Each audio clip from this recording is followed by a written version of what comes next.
Hello guys, welcome back to my channel the Hunger's Dining. आजची आपली recipe आहे कणकेचे चिरोटे, ज्यामध्ये अजिबात मैद्याचा वापर केलेला नाही आहे। त्यामुळे तुम्ही ही रेसिपी नक्की आवर्जून बघा। चला तर सुरुवात करूया।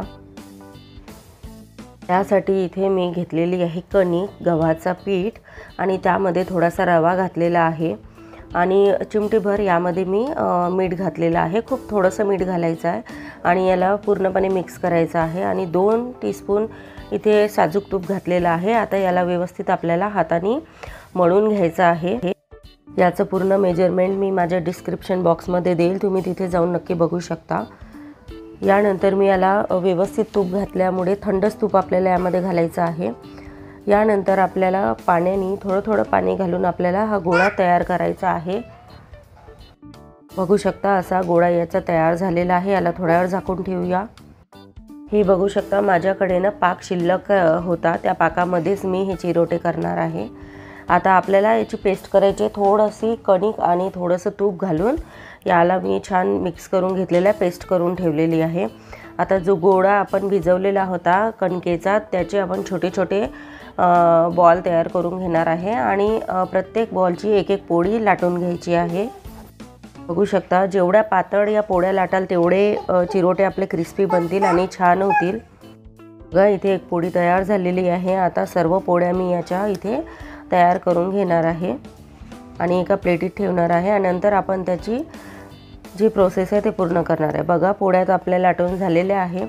आता प्रत्येक पोळी घ्यायची आहे आणि प्रत्येक पोळीवर हे जे मी बॅटर तयार केलेलं होतं तूप आणि कणकेचं, ते आपल्याला छान चमच्याने लावून घ्यायचं आहे किंवा तुम्ही हाताने पण छान फैलवू शकता।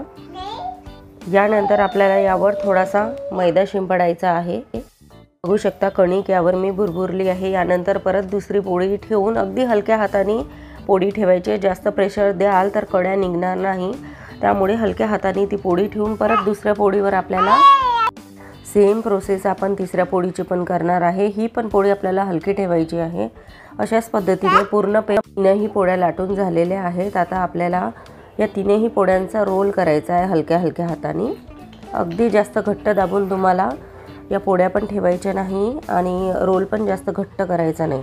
थोडीशी पेस्ट मी याला स्टार्टिंगला लावली आहे आणि ज्या पद्धतीने मी रोल करत आहे त्याच पद्धतीने तुम्हाला याचा रोल करून घ्यायचा आहे। बघू शकता तुम्ही असा पूर्ण रोल मी इथे केलेला आहे आणि शेवटच्या पूर्ण टोकाला मी ही पेस्ट लावलेली आहे। परत रोल करून याला व्यवस्थित गोल फिरवून घ्यायचा आहे। बघा झालेला आहे रोल। आता आपल्याला या रोलचे पीसेस करायचे आहे। साधारण 1-1 इंचाचे तुकडे आपल्याला इथे चाकूने करून घ्यायचे आहे। बघा अशा पद्धतीने 1-1 इंचाचे तुकडे करून मी याचे व्यवस्थित तुकडे करून घेतले आहेत। अशाच पद्धतीने सर्वच रोलचे मी इथे तुकडे करून घेणार आहे। साधारण 1-1 इंचाचा तरी तुकडा तुम्हाला इथे करायचा आहे। हे सर्व तुकडे मी एका कटोऱ्यात टाकले आहे। यानंतर जो दुसरा रोल होता त्याचे पण सेम प्रोसेस करणार आहे। बघू शकता सर्वच याचे तुकडे केले आणि हे कणकेमध्ये बुडवून याला हलक्या हाताने आपल्याला लांब लांब लाटून घ्यायचे आहे। खूप प्रेस करून आपल्याला लाटायचे नाही आहे, फक्त थोडेसे हलकी अशी तिरकस घेऊन आपल्याला या पुऱ्या लाटून घ्यायच्या आहेत। अशाच प्रकारे सर्व पुऱ्या मी इथे चिरोटे इथे करून घेणार आहे। सर्व चिरोटे आधी लाटून घ्यायचे आणि नंतर छान तेलामध्ये तळून घ्यायचे। सर्वात आधी तुम्हाला या पुऱ्या टाकताना गॅस कमी करायचा आहे। तेल आपलं तापलेलं आहे। आता एक एक करून मी साधारण 2 ते 3 पुऱ्या यामध्ये तुम्हाला तळून दाखवणार आहे। अगदी खरपूस अशा आपल्याला फ्राय करायच्या आहेत आणि सोनेरी कलर येईल तोवरच आपल्याला फ्राय करायचे आहेत। बघू शकता थोडं झाऱ्याने तेल तुम्हाला यावर सोडायचं आहे।